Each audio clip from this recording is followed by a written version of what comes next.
Aunque las leyes internacionales de derechos humanos son muy claras en que no lo pueden obligar a uno a casarse con quien uno no quiere, en ciertas comunidades religiosas se sigue violando ese derecho fundamental cuando le obligan a uno a contraer nupcias con alguien de la misma congregación, de la misma asociación religiosa, aunque uno no quiera.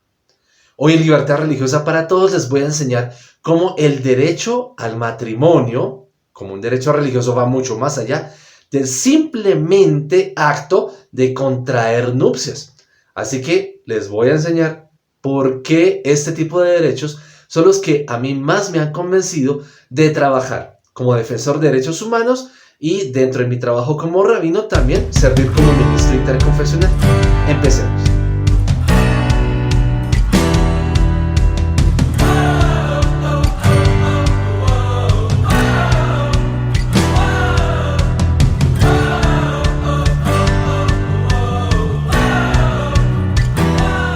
Hola, ¿qué tal? Soy el rabino Richard Gamboa y esto es Libertad Religiosa para Todos.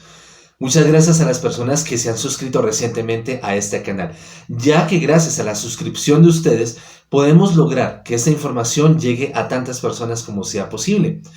Por eso es importante ese apoyo que ustedes dan, porque con la suscripción yo les puedo mantener al tanto de cada vez que suba un video con una información muy importante para defender la libertad religiosa. La segunda invitación, además de suscribirse, quienes no lo hayan hecho, es que me ayuden a compartir esos videos. Y es una razón muy importante. En cualquier lugar, alguna persona puede estar sufriendo violación a alguno de sus derechos religiosos y no encuentra información vital con el cual reivindicar ante los gobiernos, ante la sociedad, sus derechos religiosos. Cada vez que ustedes comparten este video, logran que alguna persona en algún lugar de la comunidad hispanohablante pueda tener esta información y defender sus derechos derivados de la libertad religiosa. Así que es importante suscribirse y compartir esos videos. La tercera es que ustedes me ayuden compartiendo sus opiniones, sus informaciones complementarias, comentando abajo este video después de que lo ven. ¿Por qué razón? Porque a mí se me puede escapar alguna información, algún dato y ustedes me ayudan a complementar. Así que muchas gracias a las personas que muy juiciosamente han estado comentando esos videos y yo he aprendido mucho de ustedes. Así que gracias por ese acuse de recibo tan bonito que me dan. Y la cuarta y no menos importante, que me regalen un like, una manita arriba para nosotros saber qué videos están gustando más y poderlos compartir, ¿vale? Entonces ahí están las 4 con que ustedes me pueden ayudar. Dar like a los videos, compartir, suscribirse y comentar los videos. Muy bien, vamos a comenzar con el tema que nos reúne en esta ocasión, que es hablar del matrimonio como un derecho religioso. Y voy a hacer énfasis en esa parte, ya que si ustedes exploran las normas internacionales, el matrimonio como tal está reconocido como un derecho humano, es un derecho universal. Uno tiene derecho a casarse cuando uno ha cumplido la mayoría de edad legal en el país donde corresponda. Ese derecho a casarse lo encontramos en la Declaración Universal de los Derechos Humanos en el artículo 16. También lo van a encontrar en el artículo 23 del Pacto Internacional de Derechos Civiles y Políticos. Y para efectos de América Latina, ustedes lo van a encontrar en el artículo 17 de la Convención Americana de Derechos Humanos. Entonces, tenemos ese reconocimiento legal, civil, el derecho a casarse. Pero no hemos hablado mucho sobre el matrimonio como un derecho religioso. Por eso hice énfasis en ese tema. En la Declaración de Derechos Religiosos y Espirituales lo van a encontrar en el artículo 11, que retomando todo lo que eran normas internacionales y hablando de libertad religiosa, redacté como sigue. Los varones y las mujeres en edad núbil que se hayan establecido como pareja tienen derecho a casarse y fundar una familia conforme su tradición religiosa en común. Hasta ahí pues parece que no hay discusión al respecto. Lo viene lo más interesante. O a que su matrimonio sea bendecido por un ministro interreligioso y que esta unión de amor sea reconocida como legal y como válida por todas las religiones del mundo y por las leyes civiles. Y cuando hice mención de eso, se me formó un despelote muy interesante, porque claro, obviamente, pues hay ministros religiosos, líderes de fe, pues que defienden que solamente un matrimonio es válido solamente por el rito de su religión y por ninguno más. Y vamos a ver precisamente qué ocurre en ese respecto. Vamos a hablar de los derechos derivados del derecho al matrimonio como un derecho religioso. Entonces vamos a comenzar. Bien, el primer derecho derivado es el derecho a elegir la pareja conyugal de manera libre y autónoma. Y eso es muy importante porque, como lo decía al inicio de este vídeo, todavía hay países, todavía hay comunidades, todavía hay familias que obligan a sus hijos, a sus hijas, a que se deben casar con una pareja de la misma asociación religiosa, de la misma congregación, de la misma religión. Y pues como uno no manda en el corazón de nadie, y muchas veces uno se enamora de parejas que no tienen la misma confesión religiosa que uno. Entonces, ahí uno a veces se mete en problemas con las comunidades porque dicen, no, no puede ser por fuera porque si no hay problemas, te quedas fuera de la comunidad y viene una serie de castigos, o las mismas familias se encargan de hacerle bullying y de violar muchos derechos humanos contra esta persona porque elige una pareja de un credo diferente, una religión diferente. Incluso ha sucedido que se casan con personas que no tienen ningún credo religioso. Es válido, pero no se los permiten.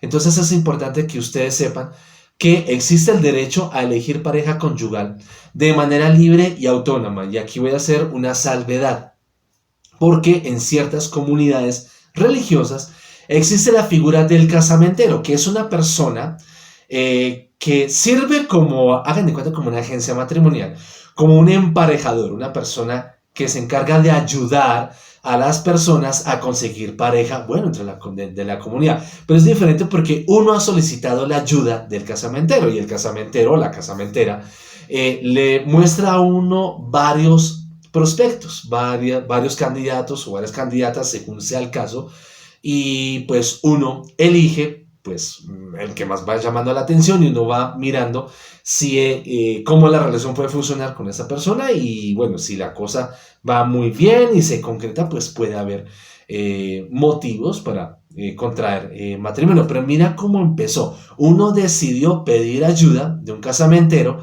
o de una casamentera pues para poder conseguir pareja. Eso ya es de manera libre y autónoma, y que el casamentero o la casamentera pues le da a uno varias opciones. O sea, no solamente, no, es que tiene que ser esa persona como tal. También digo porque es que en algunas comunidades, y yo he recibido casos en donde algún líder religioso obligó a sus fieles que no, que fulano se tiene que casar con sutana, que porque yo recibí de los cielos esa revelación y que tiene que ser ese y que no puede ser otra porque si no se forman despelotes, se van a echar a buscar en los quintos infiernos, bueno, todo eso. Entonces, tengan cuidado con eso, voy a hablar un poquito más adelante sobre eso. Entonces, ya sea que uno elija y uno busque por su propia libre iniciativa la pareja, que uno elija la pareja directamente o que uno pida la ayuda de un casamentero o una casamentera para poder encontrar pareja y elegir el prospecto o la prospecta adecuada, según sea el caso que corresponda, pues ya es decisión de uno. Pero mira que en ambos casos uno eligió. El segundo derecho es a elegir el tipo de rito o de ceremonia religiosa por el cual se quiere consagrar la unión conyugal. Cuando las parejas profesan la misma confesión religiosa, pertenecen a la misma congregación de fe, pues no hay problema porque ahí la tienen facilísima y no hay ningún problema. Pero como sucede en muchos casos y ha estado sucediendo y sigue sucediendo, que uno se enamora de personas que no son de la congregación de uno, no son del credo de uno. Entonces, en pareja hay que negociar, bueno, sí queremos una ceremonia religiosa porque de una otra manera, pues hay un sentimiento espiritual por el cual uno quiere consagrar este matrimonio, no solamente por el matrimonio civil, sino que uno quiere darle una dimensión espiritual, una dimensión más allá, más metafísica a esta unión matrimonial, que no quede simplemente como un contrato civil, sino que haya una dimensión más de fondo, algo más espiritual, más ético. Y bueno, entonces ahí se tienen que poner de acuerdo los contrayentes para que elijan por qué tipo de rito religioso o por qué tipo de ceremonia religiosa se quieren casar.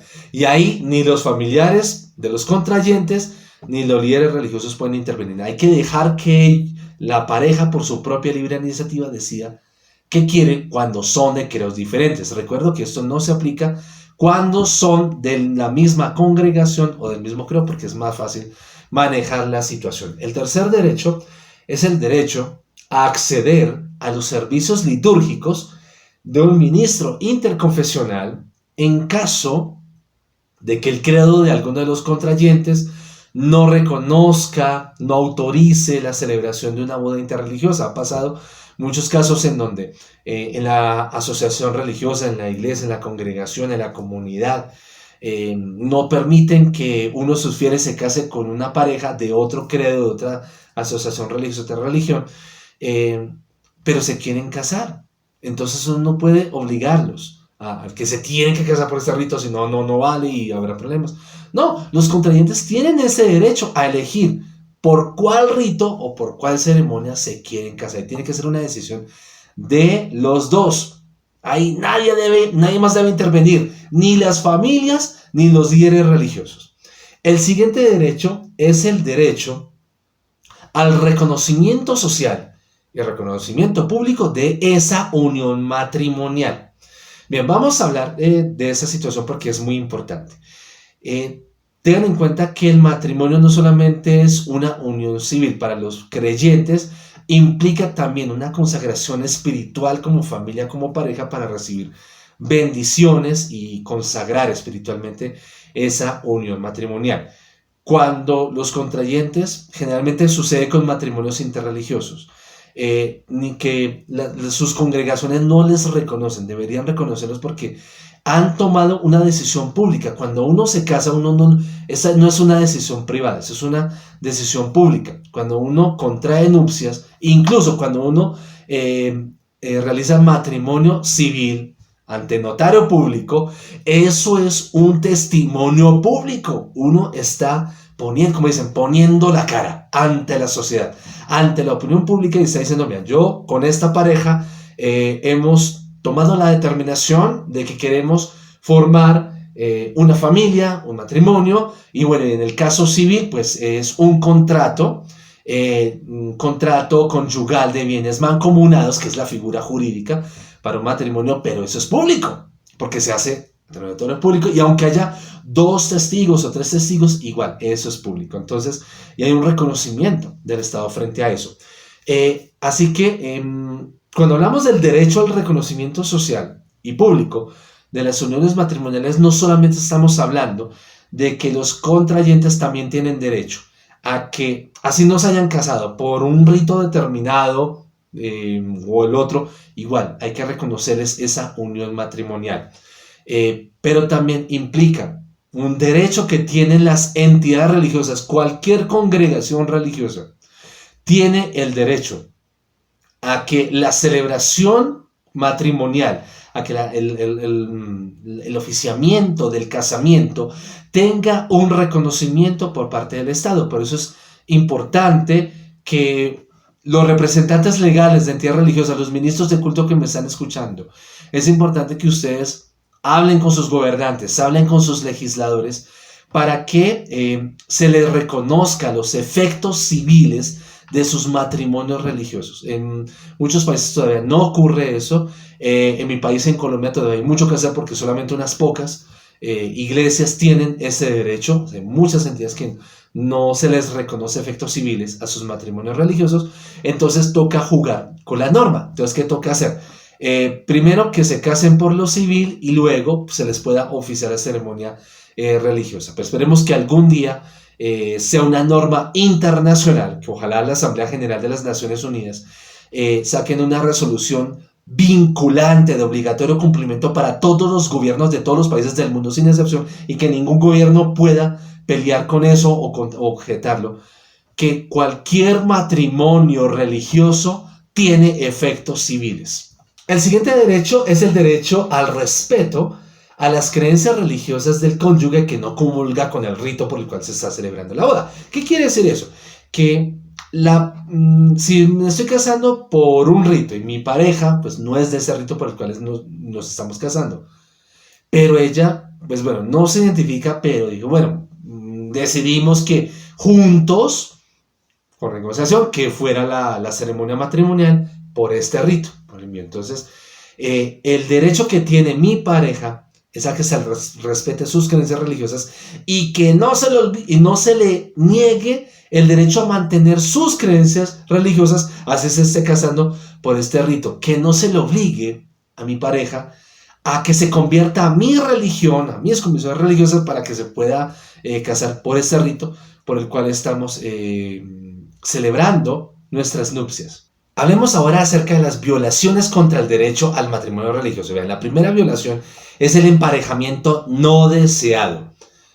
Obligar a una persona a casarse con una pareja que no es de la libre elección de uno, que no es de la preferencia de uno, bien sea por razones religiosas o por razones de conveniencia social, de los familiares o de uno de los cónyuges. Hay que tener mucho cuidado. Esos emparejamientos no deseados son una clara violación al derecho a uno elegir con quién se quiere casar uno. La segunda violación es obligar a uno de los cónyuges a que la boda se celebre por el rito religioso del otro. Por eso es importante que cuando la pareja toma la determinación de celebrar un matrimonio religioso, la decisión de por cuál rito se va a oficiar, por cuál ceremonia de cuál religión o de cuál espiritualidad se va a celebrar la unión matrimonial, eso es decisión de los dos y tiene que ser negociada, tiene que ser conversada, tiene que ser de libre elección, no que el uno le impuso al otro esa elección.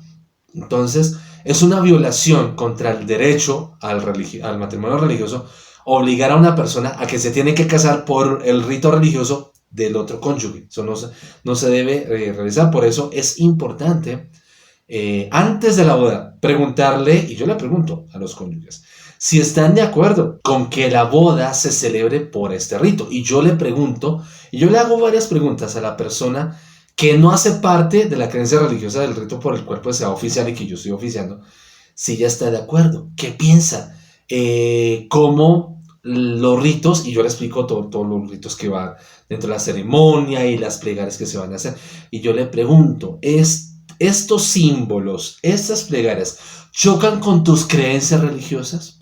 ¿Hay algo que podamos hacer para poder incluir pues algunas plegarias, unas fórmulas en las cuales pues tú te puedas sentir identificado, identificada y que no sientas que estás en, como decimos los colombianos, que estás como mosca en leche, como perro en misa, que se siente raro en una cosa? Entonces yo lo hago porque es importante que el matrimonio sea una fiesta de alegría, que sea la fiesta de los dos, de los cónyuges, que se sientan alegres y no que el uno está contento y el otro triste porque no era del rito que la pareja quería.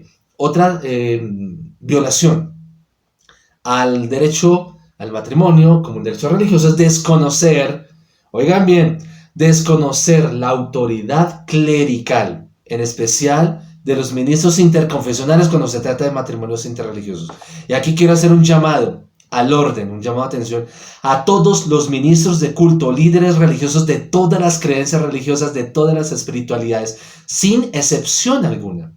El ministro interconfesional, entre otras labores que cumple, ayuda precisamente a que cuando se oficia un matrimonio interreligioso sea una ceremonia también de unidad, de hermandad, de reconciliación entre las religiones que están representadas por los cónyuges en ese matrimonio. Por eso, el desconocer el ejercicio que está haciendo un ministro interconfesional al ayudarle a los contrayentes a que celebren su matrimonio con alegría, con santidad, con amor, con que sea un recuerdo para toda la vida y que sea de un momento de espiritualidad. Desconocer ese trabajo que hacen los ministros interconfesionales, además de que es un derecho, además es una forma de violar la libertad religiosa, tanto del ministro interconfesional como de los mismos cónyuges. Otra violación es coaccionar a uno de los cónyuges a convertirse en la religión del otro para poderse casar por el rito de esa religión. Y eso en psicología religiosa lo conocemos como chantaje moral religioso. Ningún líder religioso, ningún feligrés, ningún familiar, ni siquiera el mismo cónyuge debe presionar al otro, a su pareja, para que se casen por el rito de ellos. Como yo les decía hace poco, ¿no? El rito, la ceremonia religiosa por el cual los contrayentes se vayan a casar debe ser elección de ambos, no debe ser una decisión unilateral, ni dentro de ellos mismos ni por fuera. O sea, nadie más debe intervenir. Entonces, coaccionar a uno de los cónyuges que se debe convertir a la otra religión para que se pueda casar es una violación a las creencias religiosas, a los derechos religiosos del otro, porque uno no está respetando las creencias religiosas de la otra parte. Y el siguiente punto de violación es cuando se coacciona a uno de los cónyuges, oigan esto, para que acepte que los hijos que nazcan de ese matrimonio sean educados exclusivamente en la religión del otro. Por ejemplo, cuando se le hace firmar a una de las partes que aquí, ok, listo, les acepto que se casen por el rito de esta comunidad, de esta religión, de esta iglesia, pero la parte que no hace parte de nuestra religión debe firmar un compromiso por el cual acepta que los hijos van a ser educados en esta religión nuestra y no la de él. Eso también es violar varios derechos religiosos. Además de que eso es faltar al respeto a las creencias religiosas de la otra parte, es violar un derecho humano universal, que es el derecho a que los papás elijan qué tipo de educación religiosa y moral quieren que reciban sus hijos. Nadie tiene por qué meterse en ese punto. Muy bien, ahora vamos a abordar mis recomendaciones, no sin antes recordarles que hay dato de cierre al final, así que quédense por favor hasta el último segundo de este video. Bueno, atención, si usted está siendo obligado a contraer nupcias con una persona pues que usted no le agrada, usted no se quiere casar con esa persona, pero en su comunidad religiosa le están obligando a que se tiene que casar con esa persona, que porque, bueno, no sé, que porque le dijeron de lo alto, que porque la religión, mira, tenga en cuenta este dato, ninguna religión está por encima de los derechos humanos. Cuando hay un conflicto entre una doctrina religiosa y la Declaración Universal de los Derechos Humanos tienen siempre la última palabra. Es norma suprema y ninguna religión está por encima de los derechos humanos, y te lo digo yo como líder religioso y como defensor de derechos humanos. Entonces, si usted tiene el problema de que le están obligando a casarse con una persona que usted no quiere y en esa congregación le dicen que tiene que ser con él y eso, bueno, usted puede denunciar ante las autoridades judiciales y de policía la situación que está pasando y pedir protección del Estado en esa situación. ¿Por qué? Porque usted está siendo víctima de trata de personas. Y lo que yo estoy diciendo es delicadísimo y es importante que usted lo tenga muy claro. Cuando hay esos matrimonios por conveniencia de que, o sea, cuando uno le arreglan el matrimonio y uno no es el que está decidiendo con qué casarse y con quién no, uno es víctima de trata de personas. Uno está sometido a situación de esclavitud. Y esa situación es un crimen gravísimo contra los derechos humanos. Además de que viola el derecho a la libertad y la libertad de conciencia que está reconocida internacionalmente. Entonces no dude en recurrir a las autoridades judiciales y de policía si a usted le están arreglando un matrimonio en contra de su voluntad, si a usted le están obligando a que se case con una persona en específico y usted no quiere casarse con esa persona, ¿vale? Entonces no pierda tiempo, pida ayuda policial, ayuda judicial, porque usted está siendo víctima de trata de personas. Bien, voy a hablarle ahora a los ministros de culto, líderes religiosos, representantes legales de iglesias, confesiones religiosas, espiritualidades. Primera tarea que yo les voy a poner. Lo dije hace poco y lo voy a volver a repetir porque es importante para ustedes, que puedan tener reconocimiento civil de los matrimonios religiosos. Eso es un derecho que tienen las entidades religiosas. Entonces, en países donde no hay esa posibilidad, yo les invito a que hablen con sus gobernantes, con sus legisladores, con sus jueces, con las altas cortes de sus países y logren que los gobiernos les reconozcan efectos civiles a sus matrimonios religiosos. Ustedes tienen ese derecho como comunidades de fe. Ahora voy a citar una frase que los cristianos de tradición apostólica tienen, que a mí me fascina, me encantan. Y la frase es: a nadie se le niega un sacramento.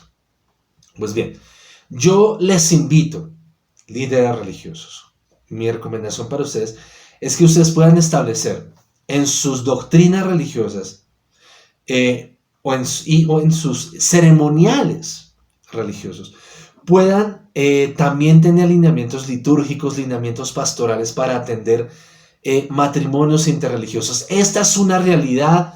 Esto no se puede tapar, ni esconder, ni negar, no se puede tapar el sol con un dedo. Es una realidad que tenemos y más en el siglo XXI. Y es que hay muchos matrimonios interreligiosos. Y es importante que las comunidades religiosas tengan una pastoral para esta clase de matrimonios, que es muy, muy importante tenerlas, porque lo peor que puede hacer una comunidad religiosa, un líder religioso, es destruir un matrimonio por razones de diferencias doctrinales. Uno no tiene por qué meterse en esa situación. Eso es un crimen gravísimo, uno desbaratar un matrimonio solamente porque tienen diferencias religiosas. No, al contrario, uno debe ayudar como líder religioso a que en medio de las diferencias de doctrina, de creencias, de prácticas religiosas, de identidad religiosa, se mantenga la unión matrimonial. Así que es importante que ustedes, dentro de sus doctrinas, dentro de sus liturgias, puedan tener atención pastoral para matrimonios interreligiosos. Recuerden, los derechos humanos están siempre por encima de cualquier doctrina religiosa. Ninguna religión se puede oponer a los derechos humanos. Ahora le voy a hablar a las parejas. Entonces, parejas, quienes se van a casar, quienes están empezando a casar, tengan en cuenta este dato. Y si todavía usted no piensa casarse, pero lo tiene pensado, tenga en cuenta este dato que les voy a comentar. Nunca, óigase bien, nunca acepten convertirse a la religión de su pareja para poderse casar con su pareja. No comprometan sus creencias religiosas. Las creencias religiosas que ustedes tienen son sagradas. Y nadie tiene por qué quitarles esas creencias, ni descalificarlas, ni satanizarlas. Y mucho menos renunciar a la religión de uno por amor. Eso no se hace. No. Nadie tiene por qué renegar de sus creencias religiosas personales para ganar aceptación social, para ganar la aprobación de los demás. Uno nunca hace eso. Las convicciones religiosas personales de uno que tenga, sea que uno crea en algo o que uno no crea en nada, yo les he repetido varias veces que no creer también es un derecho religioso. Entonces, eso es decisión personal de uno y nadie tiene por qué meterse. Entonces, recuerden, nunca acepten renunciar a sus creencias religiosas para pasarse a la religión de su pareja para poderse casar con su pareja. Eso no se hace. Y mi última recomendación, y me perdonan ustedes, pero aquí yo me voy a hacer, ¿cómo se dice? Me voy a hacer marketing, me voy a hacer publicidad, me voy a vender, me voy a hacer cuña, porque pues, yo este trabajo lo manejo, ¿no? Entonces, con la venia de ustedes, con el permiso de ustedes, permítanme, pero yo me voy a vender, me voy a hacer publicidad, me voy a hacer cuña comercial, porque manejo este tema. Entonces, vean. Esto nuevamente recurre a los matrimonios interreligiosos porque es lo que pasa cuando ustedes bien saben que uno no manda en el corazón de nadie y el amor no reconoce ninguna frontera y mucho menos diferencias religiosas. Entonces, si por razones de doctrina ustedes, si tienen por ejemplo ustedes pareja, se quieren casar, pero resulta que no se pueden casar por el rito de sus comunidades religiosas porque no se los permiten. Entonces, ustedes tienen el derecho a recurrir a un ministro interconfesional, un líder religioso. Y esto es muy importante. No simplemente es un líder religioso, bueno, de pronto si en la religión o en la comunidad religiosa hay un ceremonial y hay una pastoral para que ese líder religioso pues, pueda oficiar lo que llaman matrimonios mixtos. No me gusta ese nombre, pero existe. Matrimonios mixtos, bueno, ok, pero entonces no olviden todos los demás puntos que les acabo de mencionar. Nada de que obligar al alumno a que se convierta a la religión del otro, nada de firmar documentos de que yo me comprometo para poderme casar en este rito, aceptar que mis hijos sean educados solamente en esa religión. No aceptan nada de eso, ¿no? Ustedes tienen derecho a sus creencias religiosas particulares. Si no tienen ese espacio de respeto a sus creencias, recurren a un ministro interconfesional. Pero ese ministro interconfesional tiene que tener las licencias de ministro. Permítanme, yo les voy a mostrar. Ya la mostré en el video número 0, en la presentación. Los que vieron el video número 0, yo les mostré todas mis credenciales, pero voy a volverles a mostrar porque es importante que ustedes sepan cómo se maneja esto. Es que esto de ser líder interreligioso no solamente es decir, uno, no, yo soy líder interreligioso. No, eso así no funciona, no. Además de que uno tiene que demostrar pastoralmente que uno en verdad es un líder que no solamente es líder de fe, líder espiritual de la comunidad de las creencias de uno, sino que también uno es un punto de referencia espiritual para personas incluso que no son de las creencias religiosas de uno, pero que recurren a uno como clérigo, como líder religioso, porque consideran que uno tiene la sabiduría, la espiritualidad y el corazón, la bondad, el cariño, la precisión para guiar espiritualmente a personas respetando las creencias religiosas de otro. Eso es lo que hace a un líder interreligioso, pero hay algo más. Bueno, entonces yo les voy a compartir, ya ustedes conocen esto, que es mi certificado de ordenación como rabino. Y eso por si alguien aquí alguien le ocurre ese año, eso va a ser rico. Bueno, ya habíamos hablado de esto, pero bueno, aquí lo repito. Resulta que cuando a mí me ordenaron, me gradué de rabino, ya solemnemente, yo recibí 2 ordenaciones como rabino. Mi ordenación preliminar la recibí ya hace casi 20 años. De hecho, en el momento en que estoy grabando este video, el próximo 2 de febrero estaré celebrando 20 años de ordenación rabínica. Pues es un momento muy bonito porque pues, fue el momento en donde yo recibí mi primera ordenación como rabino, mi ordenación preliminar.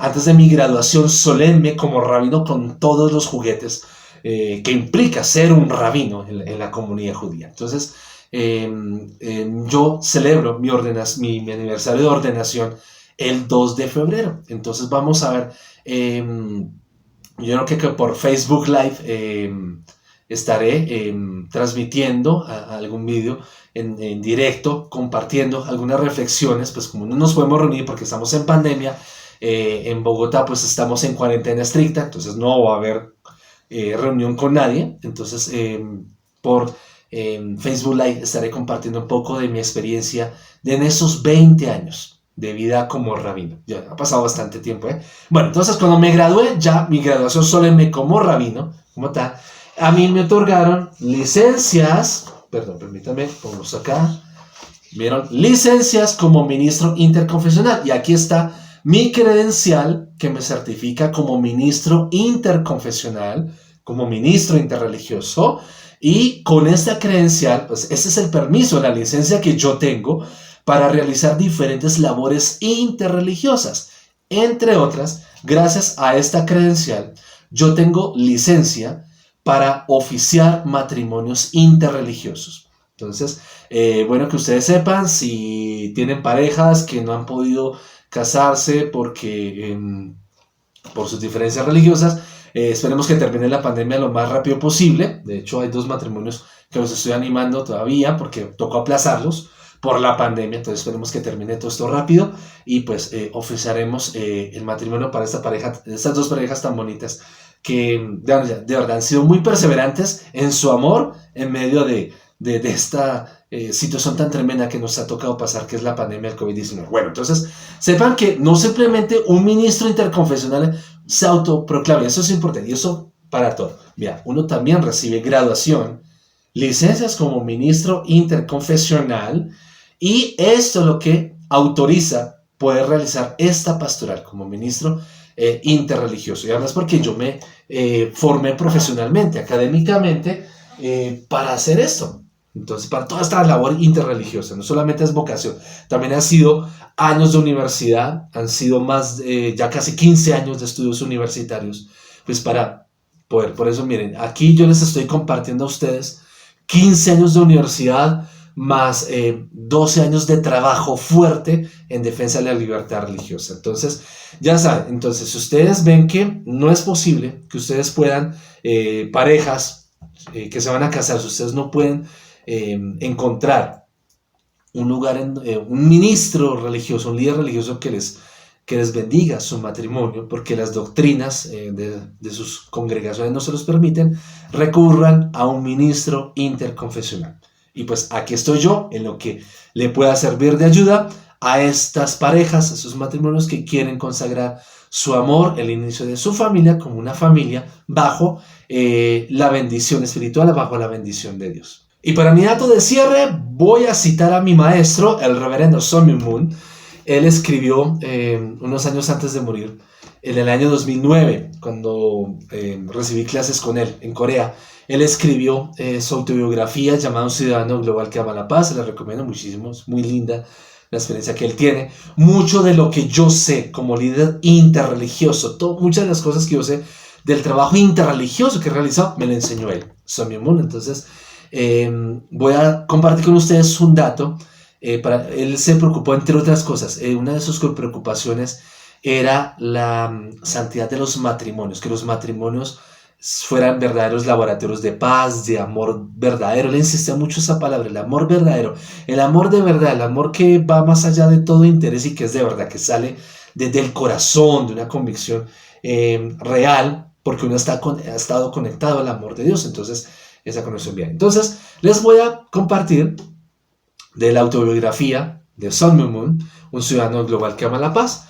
Les voy a decir, ustedes pueden encontrar este libro, se lo recomiendo muchísimo, es muy hermoso para los que quieran trabajar procesos de paz mundial, de paz intercultural, paz interreligiosa, restitución espiritual de las familias. Ahí tiene un material interesante. Entonces, yo les voy a leer de un capítulo de esta autobiografía, Un ciudadano global que ama la paz, en un capítulo que se llama Familias verdaderas forman gente verdadera.